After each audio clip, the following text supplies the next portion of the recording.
Hello guys, magandang araw. Sa haba ba naman ng aming biyahe, ito nga yung aking mga kasama guys at ang aking mga kapatid bumaba po dito saglit sa Barangay Elvita, Nara, Palawan para alam nyo na may call of nature sa kanila guys. Kaya ayan, sinamahan ko na rin. Syempre, wala tayong magagawa dyan. Bababa rin po ako dyan. Ayan po yung daanan nila guys. O medyo pababa nga siya. Pero kailangan nga dahan-dahan ko tayo sa paglalakad pababa dyan. At itong si Yayam, sabi ko nga kay nanay, maiwan na sila dito sa may tabing kalsada guys dahil hindi naman daw naiihi si nanay. At ang Yayam nga po pala sumuka. Yan, nasukahan yung aking dibdib guys. So okay lang, may dala. Buti na nga lang nagpambahay lang tayo ngayon guys dahil doon na tayo bibihis sa Espanyola. At ayan, sabi ko kay nanay, pupunta muna ako saglit. Ako ihing-ihi na guys.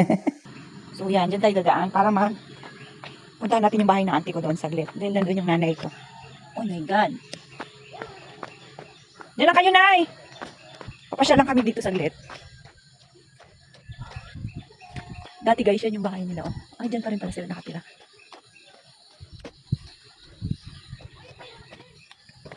Pababa pala.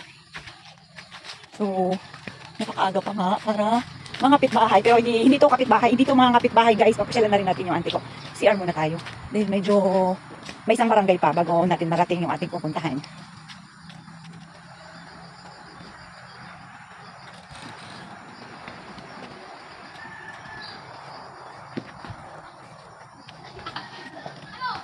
Hello guys! Hi! Dito yung mga pinsan ko.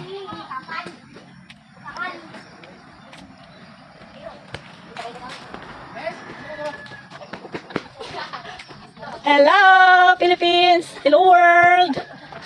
Hello! Oh!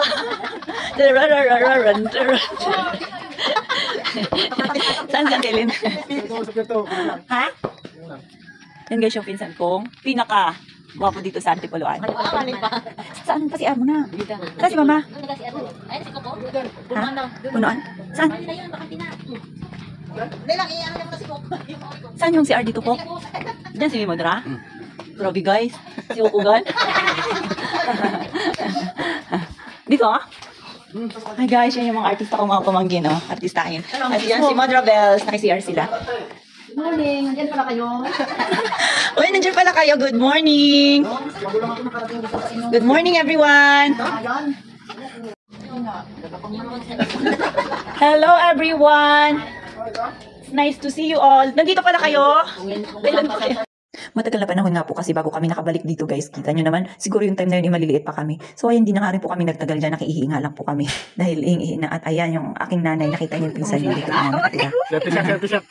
Kilala mo? Bakit ka alis? Ha? Sino kasama mo dito? Kilala mo ang boses ko? T-shirt. T-shirt, di ba? Very good. Very good. Di ka nagaling? Ito, ano? Punta kami ng Istanbul. Kasalo ng mata, hindi na kalanay. Tara Kuya Tungtong, sama ka doon. May biyay ka? Pasero na lang. Okay, tara. Saan iban mo?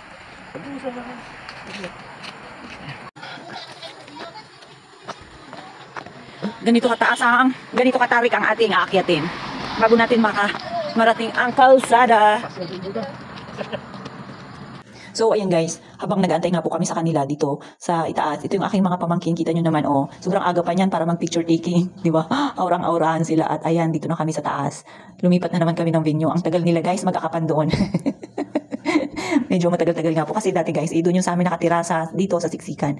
At syempre, lumipat na po kasi sila dahil nga medyo dito yung kanilang pangkabuhayan. At ayan yung aking pamangkin na sexy. Oh, di ba? Dati super liliit pa ng mga yan at mga sipunin pa. Ngayon, tignan mo nga oh. Talagang sila na naman yung mga bagong generation. At tayo luma na tayo guys. Exit na. At yan ang yaya mo, nangungulit na naman. Gusto umakyat na kahit nakakain pa nga lang Di pa nga kami nakakakain yun guys. At gusto umakyat ka agad at alis na excited talaga sa pagta-travel. Namin. At ayan, bago nga po sila pumunta ni nanay, ikot niya muna dyan sa area. Oh, medyo tahimik dito yung area guys. At ayan yung sasakyan ng kapatid ko. Dahil nga po, hindi kami kakasya doon sa van, kaya may sarili silang sasakyan. Mahirap po talaga pagka may dala tayong bulinggit guys. Lalo na pagka ganito yung edad. Alangan naman, di ba? Parang syempre kawawa naman kung iiwan natin. At ayan guys, dito na nga po pala kami sa Sopronio, dito sa bahay ng bride. Nakikain lang po kami saglit bago kami dumiretso doon sa resort. Kasi nga guys, super aga pa nga yan. At yan, nag-aantay po kami. Hindi ko alam kung ano yung inaantay namin dyan kasi kabababa lang namin ng van. Kasi nga guys, yung ate ko na nanay na ikakasal, wala po dito. Ayan, so ayan nga po pala yung aking pamangkin guys na ikakasal, si Jericho. At yan po, sila po pala yung inaantay namin. At ito naman yung aking pamangkin, kapatid ni Jack. At ayan, so mga tito at tita, nagsipag-bless na ang aking mga pamangkin. Kasi nga, hiwa-hiwalay din kami guys ng sasakyan. Ayan si Lizelle, asawa ng kapatid ko. At yan naman ay si Pindok, kuya ni Angel yan guys. Na anak rin ni Kuya Ronnie, kaya lang wala dito guys. Hindi niya kasama dahil nasa work po. At ito naman po, yan, pamangkin ko rin yan siya guys. Anak ng ate kong bunso.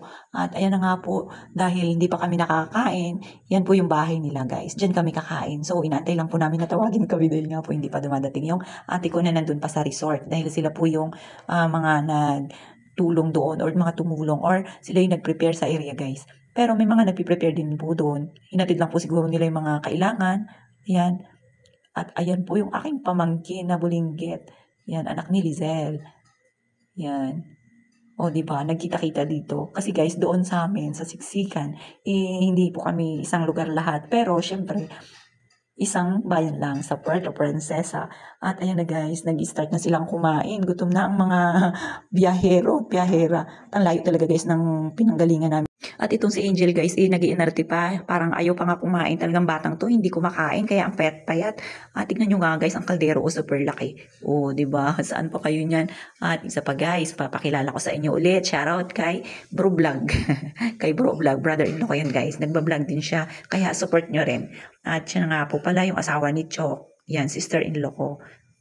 Yan, talagang sama kami lahat dito guys. Kasi nga, minsan lang tumangyari sa amin. Yan po yung nanay ko at mga pamangkin na rin na nag-uumpok-umpukan na bihibihira lang din magkita-kita. Dahil nga, sobrang busy ng buhay natin guys.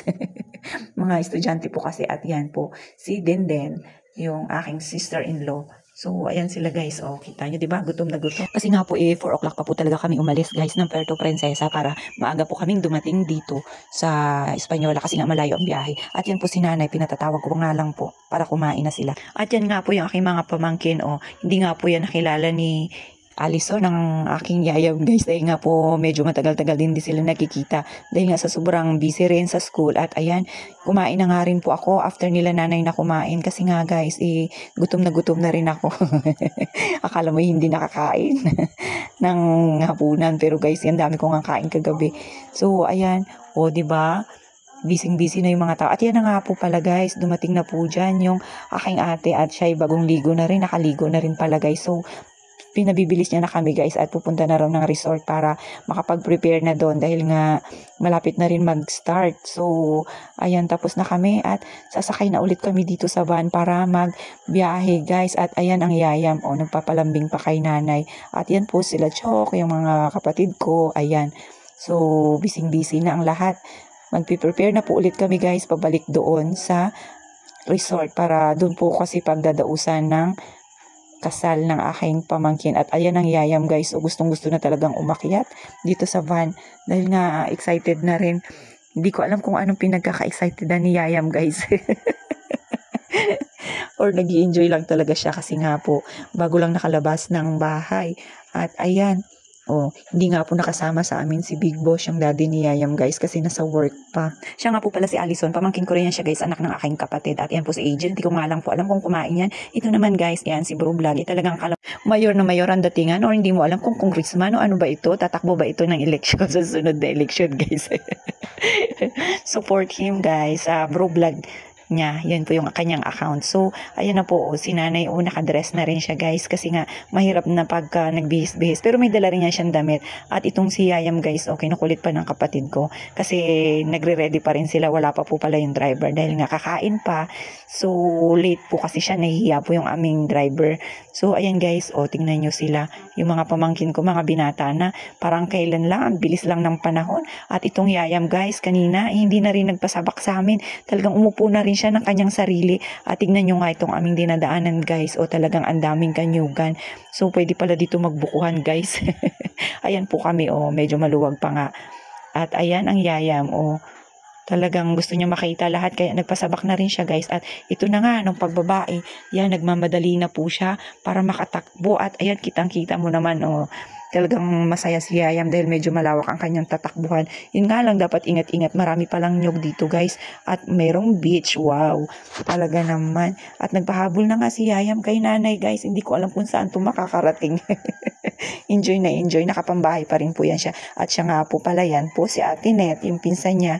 So, anak din pong bunso yan ng aking ate rin. So, kung inyong tatanungin guys, marami po kasi kami magkakapatid, 8. 4 at kalahating babae at 3 at kalahating lalaki. Ayun. So, paano ba yan guys? Kita-kits ulit tayo sa susunod na video. Bye-bye po.